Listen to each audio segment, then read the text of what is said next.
I don't want to Okay. leave her out if we can keep from it, though. Yes, sir. So, yeah, let's start off with a roll call. Okay. And I want to count Teresa here because she was here just a second ago. Okay. Mr. Tom Sidwell, Here. Mr. Jimmy Sandoval, Here. Mr. James Streetman. Here. Okay. Do we have a motion to approve the agenda? I'll make a motion to approve the agenda. Okay. I second it. Okay. Can we do a roll call, please? Mr. Sandoval, Yes. Mr. Stevenson. I'm sorry. Mr. Sidwell, Yes. Mr. Streetman, Yes. and motion carried. Okay. I'd like to try to give her just a moment to see if she'll come back, but I guess let's move on forward as we're going to. Dr. Bush, you want to explain the policy adoption we need on the ADA? Yes, sir. Just a second. I see Mr. Stevenson making it here. Just a moment. Okay.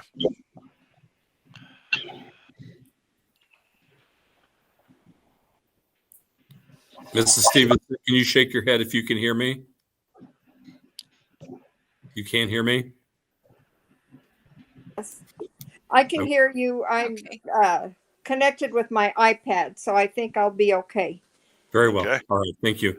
Thank This will be very short, Teresa. Okay. Do we want to get her vote on approval of the agenda? Yes. Yes. Okay. Thank you. Thank you, Teresa. Now, Dr. Bush, would you explain the policy adoption on the ADA requirements? Absolutely, Mr. Chairman. The purpose of this meeting is to bring to the board the an ADA and Section 504 policy for students and employees. This is a policy that applies to.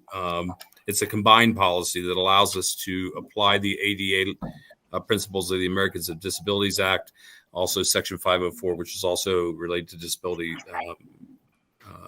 To both our student population and to our employees. As you see before you, the policy is broken down so you can see what each aspect of the policy refers to.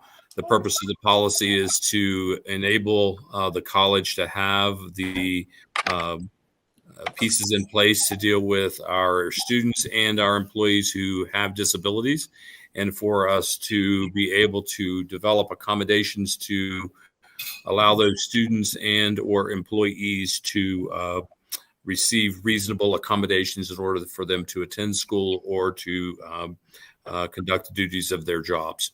And the scope of the policy applies to all students and all employees. Anybody related at all to Mesa Lands in any way would fall under the scope of this policy. The policy is pretty general in scope. Just as an overview, you'll see in the middle of the first page, the policy is administered by the Title IX EEOC and ADA Compliance Office. That office is housed in Human Resources. Currently, the officer responsible for that is Dr. Hazel Roundtree. She is not in HR, but this is an area of specialty for her as an attorney and in her training, I should say, as an attorney. So she has taken this on as an extra duty to her normal assignment with regard to Title IX, EEOC, and ADA. Simply stated, and we can get into deeper detail, but it's just up to you if you'd like. Simply stated, this policy simply walks you through the steps necessary to request and to get if either a student or an employee has a disability, whether it's a short-term or a long-term disability. They would simply go to the Title IX EEOC ADA compliance officer, in this case, Dr. Roundtree. They would request that. there is an accompanying form that they complete and fill out. There's a section of that form that they take to their physician, who completes and fills it out. Then it comes back to us, where Dr. Roundtree would be the one who would be gathering the information regarding the accommodations. They would look at either the essential functions of the job or the students' responsibilities to be in a class, and then they would develop reasonable accommodations to allow them to do their job or to attend school. So that's really the gist of it. The key words to remember related to ADA is that an institution must provide reasonable accommodations if any way possible. The burden is on the institution to find reasonable accommodations for the employees and the students. But as you read the policy, you will see that if accommodations are deemed to be beyond that which would be considered reasonable to the common man, or that would put the institution in further harm's way, then that would not be considered reasonable. And in that case, we would not provide those.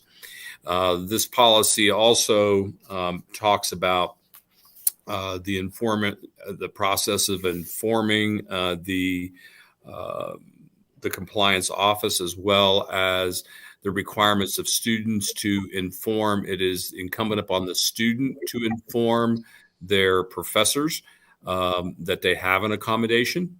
And just because they have an accommodation doesn't mean that they have to use it. So it's entirely up to them. Same thing with an employee who may have an accommodation. They do not have to use it, but if they so choose to use it, then it is available to them. The slight distinction between the students and the employees is that students are obligated to initiate the discussion with faculty if they have an accommodation and wish to use it, where the distinction as an employee is because the supervisor is made aware that there is an accommodation, and the accommodation is shared from the compliance office with the employee and the supervisor. It is the responsibility of the employer to make sure that that they're working with the employee to accommodate their accommodation. The supervisor would need to sit down and have a discussion with the employee, discuss the accommodation and how that affects their essential job duties and what they can do to make that happen. The determination, supervisors are not authorized, nor are professors, to give accommodations. Accommodations have to be developed and delivered through the compliance office. And there are resources available for those who administer the Americans with Disabilities Act, that they're able to go on and look at whatever the disability is and what's considered as typical and usual types of remedies or reasonable accommodations. So they would provide that. Just because someone has a condition we'll call condition A, and another person comes in with condition A, doesn't mean that they would receive the same types of accommodations.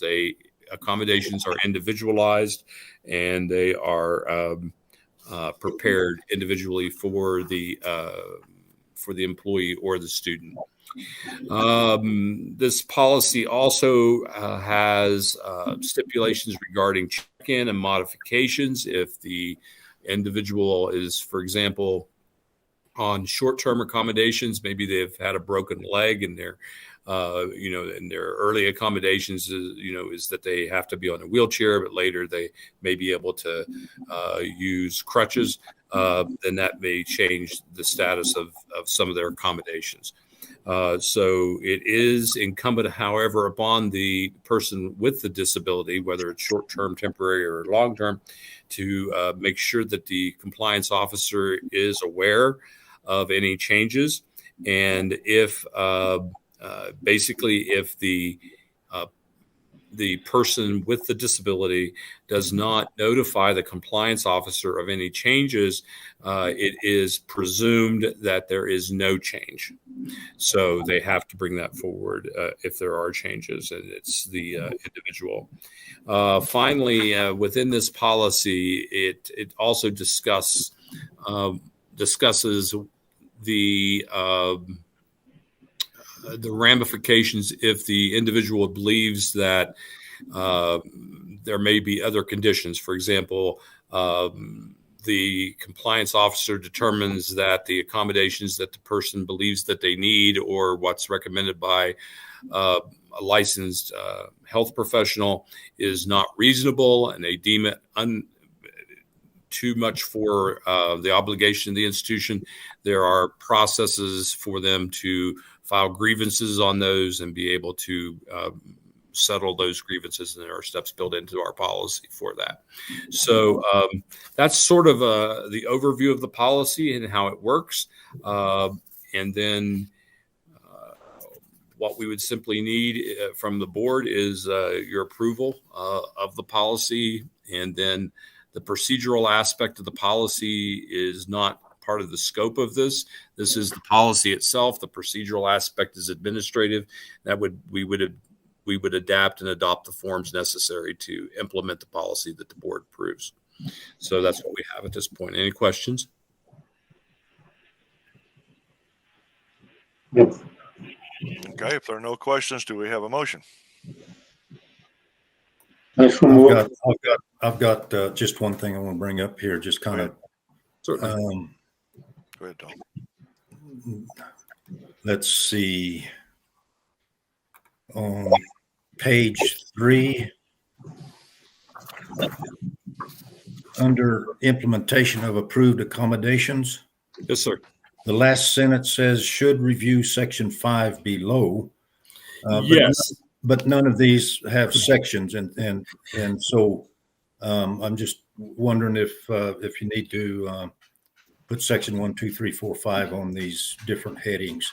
Yes, sir. When this goes in, you also notice there's no policy number on the top of the policy as well.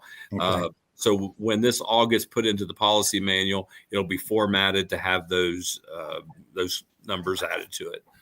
Okay. Yes. I made a D in English, so that's just No, you're correct. And of course, what it's referring to is the grievance paragraph. Is what it's referring to. It's like, Okay. Any more questions, folks? Okay, if we don't have any more questions, do we have a motion? No motion. Okay, and second? no second. Okay, roll call.